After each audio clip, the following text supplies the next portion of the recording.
Chalani, dnes som ho objednal. A to sa naozaj zmeníš, keď ťa pohryzie? No? Čo?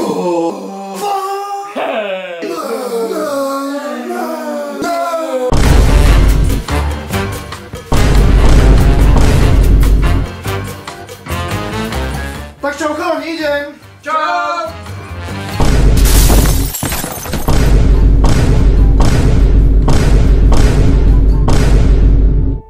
Kým zomrie, poviem mu, že som mu dal dole mamku. Možno ho to tak nezlomí, keď mu poviem, že je adoptovaný. Začnem zľahka, že sa nenarodil v Bytči, ale v Štiavniku.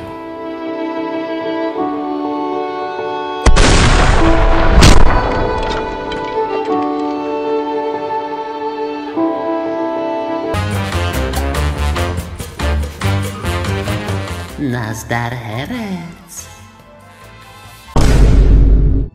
Volám sa Kamil, ale kamaráti mi hovoria Milan. Poď bližšie, chcel by som ťa lepšie spoznať. Ukážem ti, na čo mám 8 nôh. To ti ani Matejova mamka nespravila. Tak čo, ideš?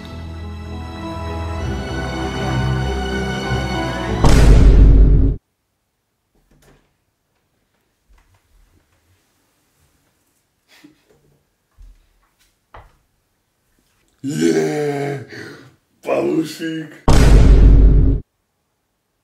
Ahoj, Zlatko. Toto by si mal určite doma vyskúšať.